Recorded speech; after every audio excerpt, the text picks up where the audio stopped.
Avui som aquí a la intersecció de centrada a la finca pública de Rassa per inaugurar aquesta obra que varen començar al gener. Ja varen dir que el pla d'obra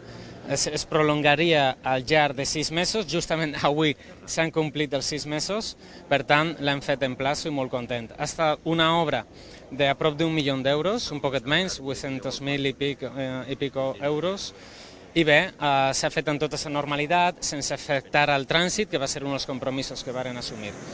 El que hem aconseguit és pacificar i donar molta més seguretat, jo diria que una seguretat ja completa, a aquest punt que abans era un poquet perillós.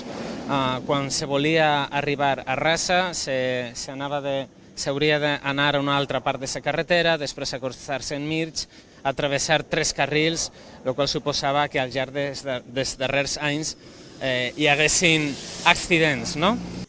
No hem hagut de tallar cap arbre, sinó que els hem disposat en espais nous que fins i tot li donen a la infraestructura un valor afegit des d'un punt de vista paisatgístic.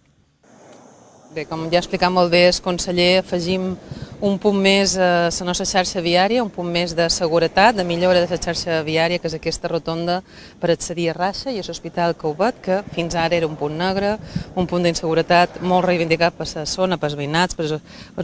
usuaris d'aquests espais, i per tant crec que guanyem un espai més segur, però crec que a més han complit amb temps, amb forma, i és satisfacció per part del Consell per sumar aquesta resolució d'aquest punt negre que teníem i millorar la nostra xarxa viària, que és una de les nostres obligacions.